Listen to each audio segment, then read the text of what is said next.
So I'm recording my homily for the 8th Sunday in Ordinary Time, and we're getting ready to start Lent. So Lent starts this Wednesday, Ash Wednesday.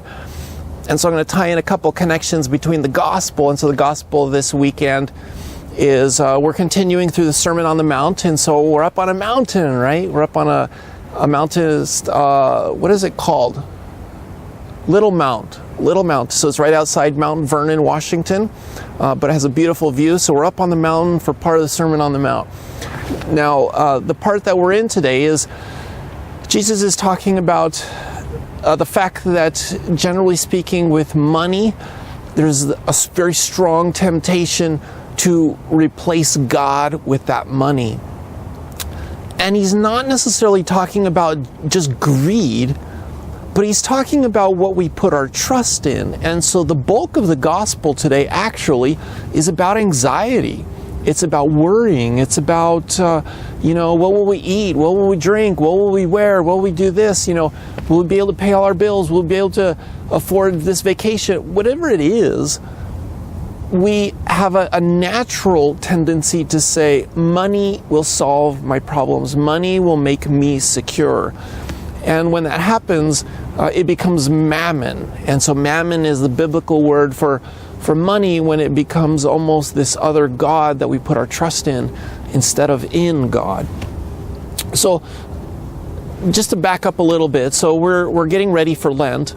The word Lent in English really doesn't have a direct correlation in meaning to the season of Lent for us as Catholics. It doesn't have a religious connotation to the word. The word Lent simply comes from the word spring, as in the season. And so we are getting ready, hopefully soon, to be entering into the season of spring.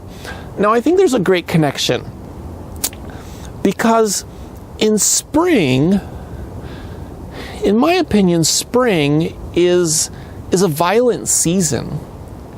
And when we think of the seasons, we say, well, which season seems to be the most violent? We'd probably say winter, because of the storms and the snow and all those things that go with that, the unpleasantness of the weather. But think of spring, just the amount of change that happens. And so just life bursting forth, and it comes in an irrepressible way. You couldn't stop it if you wanted to stop it. And so everything is giving birth. The cows down in the field down there, and the sheep, and all the farm animals, and they're going to start having their babies, and then you have all the plants. Everything's going to start blooming and bursting forth, and everything in almost just this irrepressible way just wants to give life and create life, and it's magnificent. But it's also powerful. And that's what I mean by violent. It's just so powerful. It overcomes. And so for mothers who've given birth, right, you could say in a sense that process is a violent process of giving birth. But even just in that, it's amazing the amount of change and the force with which it comes. So the season of Lent comes from the word spring. And I want to say that Lent, too, is kind of like a violent season. The season is a challenging one. And perhaps that's why we don't like it. Because the other seasons are not quite as challenging. But I want to make the comparison to spring to say it wants to do the same thing. It wants to bring life.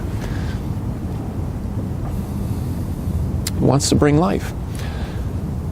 Love, in a sense, is the same thing. Love comes into our world in a violent way.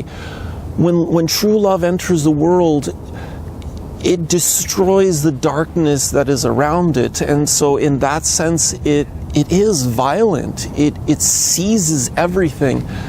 And so when Jesus came into our world, he did so in a violent way, in the sense that it was a powerful and a very forceful way.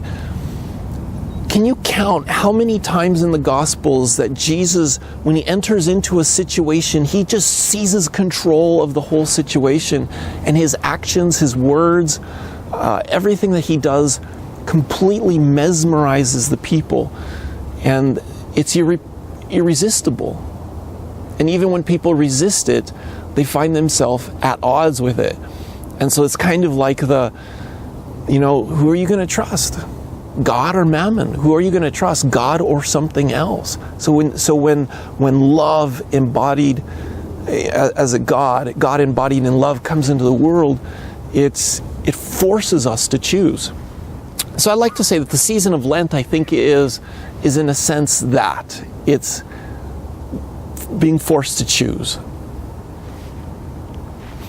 So as we walk through the Sermon on the Mount, we started with the Beatitudes. Remember, the Beatitudes, I think, embody this example of just the force that love comes in. And so you remember the Ten Commandments, how I drew the connection between the Ten Commandments and the Beatitudes. And the Ten Commandments, in some ways, they're kind of blasé. They're kind of easy. They're kind of, it's almost like when we've mastered them, we forget about they even exist. It's like we put them away. It's like a book that we've read that we now put away on the bookshelf, and we don't even really think about it for years. Sometimes people will come to confession, and they'll say, well, Father, I didn't kill anybody. It's like their examination of conscience is limited to the Ten Commandments. And so the Beatitudes is kind of like that spring. It's this energy of God bursting forth to challenge us even farther. And so, okay, I followed the Ten Commandments, but, am I a peacemaker in my family, in my community? Am I a person who brings peace with me? Am I known for being merciful? Am I a merciful person? Do I hunger and thirst for righteousness? Is there something deeper in my life so that everything in my life is colored by the fact that I'm a person of faith, right? Okay. So, which brings us then to today as we're kind of building to this. Now, 2 weeks ago, I gave a homily on immigration, and my intent was just to apply basic gospel principles to that issue, and I do that also. I often do that in comparison to abortion. And so, in abortion, you have this person who has no rights. They're not a citizen, they're not anything. They have no rights by our government. And so because of that, it's legal to kill this child. And so I just take the gospel principles and apply that to that situation and say, we can't do that. That's a human being. We do the same thing with immigration. We say, okay, that person's not a citizen, right? That person doesn't have rights per se, but that person's still a human being, and they're our brother and sister.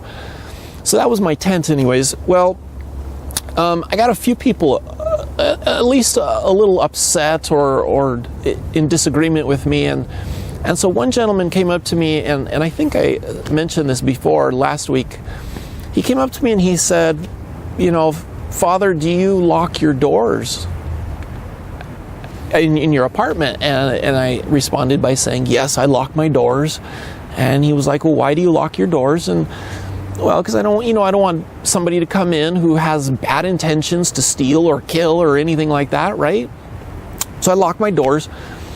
And so he said, well, our country should have the right to keep that same level of security. We should have the right to secure our borders and to keep bad people out. And so, I came up with an alternative way of looking at it in terms of the immigrants, which I shared, I think, last week. But I want to speak to just that challenge because it's stuck with me, about locking my doors. And, as I would go and pray this last week, it just kept coming back to me. Why do I lock my doors? Why do we lock our doors? Because it's fear, right? And some of it ties into the gospel today. It's the fear of somebody taking my things, right? Because if I don't guard them, if I don't protect them, they'll be stolen. St. Francis of Assisi, when he was talking with the Pope, and he's trying to explain his new order and just the radical poverty where they didn't own anything.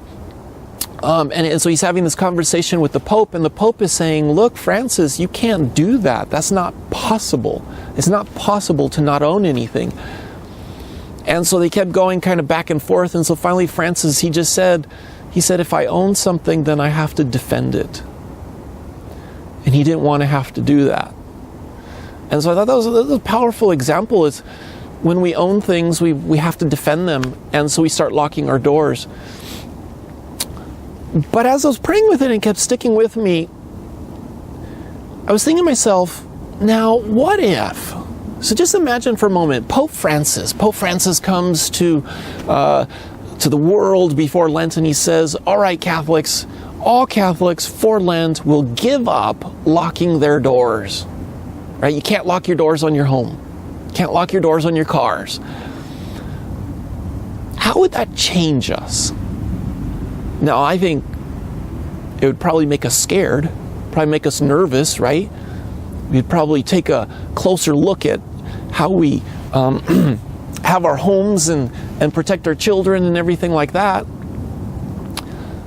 But I bet it would also make us think a little bit deeper about our communities, about our neighbors, right? When I lock my door, I don't need to think about my neighbor. I don't need to worry if my neighbor is a good person or a bad person, or not that they're bad, but whether they have good intentions or bad intentions. I don't, as soon as that door shuts and I lock it, I don't need to think about the rest of the world. The rest of the world can think about itself. It's almost like that phrase that Cain said when God came to Cain after he killed his brother Abel, and he says, where's your brother? And he said, what am I, my brother's keeper? Or we are a brother's keeper.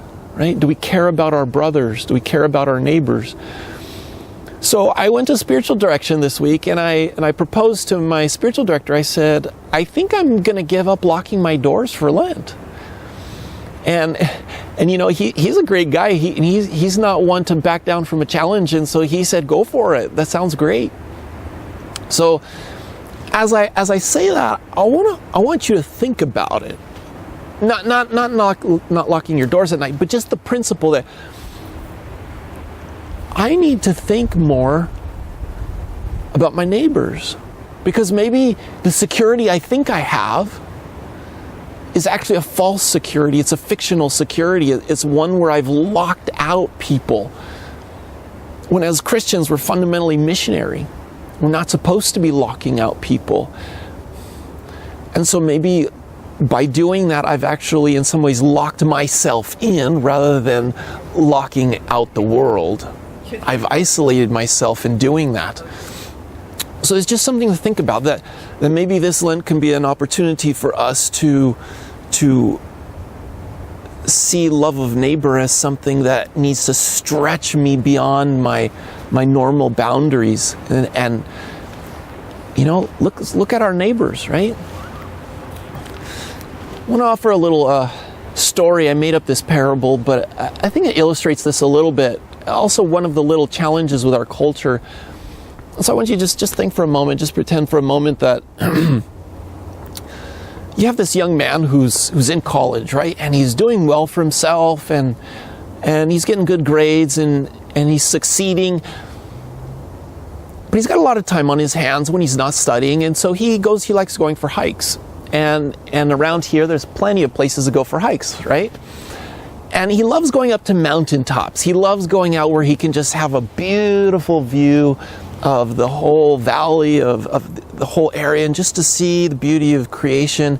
If we were on the other side of the mountain, you know, you could see all the cascades. And so he just loved that. He loved going up to the mountaintops to get these beautiful views. Well, he graduates, and he gets a great job. And he's working hard, and he's making a lot of money, but he has less time on his hands.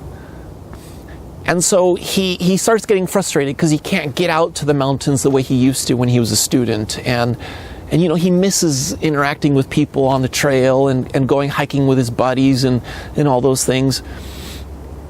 And so after a couple years, he's making a lot of money. He becomes a millionaire, right? He's very successful. And you know, that's not too far-fetched in our area around here. We have a lot of millionaires. But he begins to think, how do I get back out to the mountains? How do I get those beautiful views back in my life, you know? So he decides to buy a helicopter, right? So he buys a helicopter and he gets his pilot's license, and that way he can fly straight out to the mountains and land right up on the mountaintops. And so he does that. He starts doing that. And so he gets back out there. But something's different about it. It's not quite the same. He's still not interacting with people on the trail and all those things. And so anyways, life keeps going, and he's still very successful, and he's moving up in the ranks in his job, and after a few years, he becomes even much more wealthy, and he's even a billionaire, right? And we have the most number of billionaires in our Seattle area than any other place in the world. So again, not too far-fetched. But he doesn't even have time now to fly his helicopter out to the mountains to see the beautiful views and God's creation. So he starts thinking to himself, how do I have that? How do I get that? So he decides to, in his mansion, he decides to build a room where he can have a 3-dimensional video projection of all the mountains, and so he can just sit there and take it all in, and he can afford to make it as realistic as possible, and he even has them pipe in the sounds of the birds and the wind and everything, and so now he has it right in his home. Now, what has happened to him? His life has become more and more fictional. It's not real. He's not interacting with people. His life is absorbed in the darkness of his own little world that he's created, right? There was somebody telling me the other day, and I don't remember the names, but it was somebody who was a founder of one of these startups, and so he was a multi-millionaire, and he said when he became rich, he became the loneliest person on this planet. Ties in with the gospel, doesn't it? I think in some ways. So I think this does apply to us even if we're not millionaires or billionaires.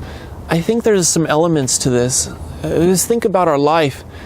So the other thing, when I was talking to my spiritual director, about this, I was also sharing with him the fact that, when I watch the news, I get really depressed and it leaves me feeling really angry. So I thought for Lent I was going to give up watching the news. And so again, he said, sounds like a great idea. But you think about the things that we allow into our life, how in some ways they're kind of fictional. Because they're not about our neighbor. They're not about the person right in front of me. They're not about my community or my parish or my work or my school. They're always about something else. And so it gives me all this anxiety. It gives me all these fears and things of something that's not even really real to me. And so when I'm watching the news, it's a perfect example. In some ways it seems fictional because it's not really part of my life. And yet I let it impact my life. I let it take my time. I let it take my security. What about things like Facebook? And, Facebook, again, yes, you have real friends, they're people you're interacting with, but it's not the person right in front of you. It's not the person who's needing your attention. And we can spend a lot of time. We can waste a lot of time, right? And I'm not saying Facebook is bad, but I'm just saying that I think it's causing us to go into an isolation where we think we have these friendships, but in some ways they're kind of fictional. Snapchat. I don't know anything about Snapchat, but kids, when I go into the classrooms, they talk about it. And I think it's another example of where we're beginning to just create these little fictional images of our life in the computer world, but it's not real. It's not the person right in front of us. You remember Jesus when he entered into Lent, right? His 40 days. He goes into the desert. And he wasn't just going on retreat. He was going to confront Satan. And so when he goes in the desert to confront Satan, Satan tempts him, right? And you remember that one of the main temptations, he goes to Jesus and he takes him up to a mountaintop. And look, here we are at a mountaintop, right? So he takes him up to a mountaintop and he says, Jesus, I will give you all of this if you just come and worship me. If you just distract your life away from the people that you're going to serve, the people that you're going to call forth to the gospel, if you just put all those dreams aside of trying to help people become better and just worship me, I'll give you everything you want. And that's like what mammon is. That's what our preoccupations with all of our worries and anxieties in life are like. They pull us away from our mission. Okay, so for Lent, be creative. Find things that you can do for Lent that bring joy into the people right in front of you. And if you even want to do it on Facebook or wherever, go for it, right? But bring Jesus with you. Bring his presence with you. If you don't know your neighbors, find ways to do works of charity or to interact, or things that will break you out of, again, this temptation to put ourselves first to the point where we ignore or we lock that door away from our neighbor. All right, be creative, find good ways to do that, and have a great Lent. All right, God bless.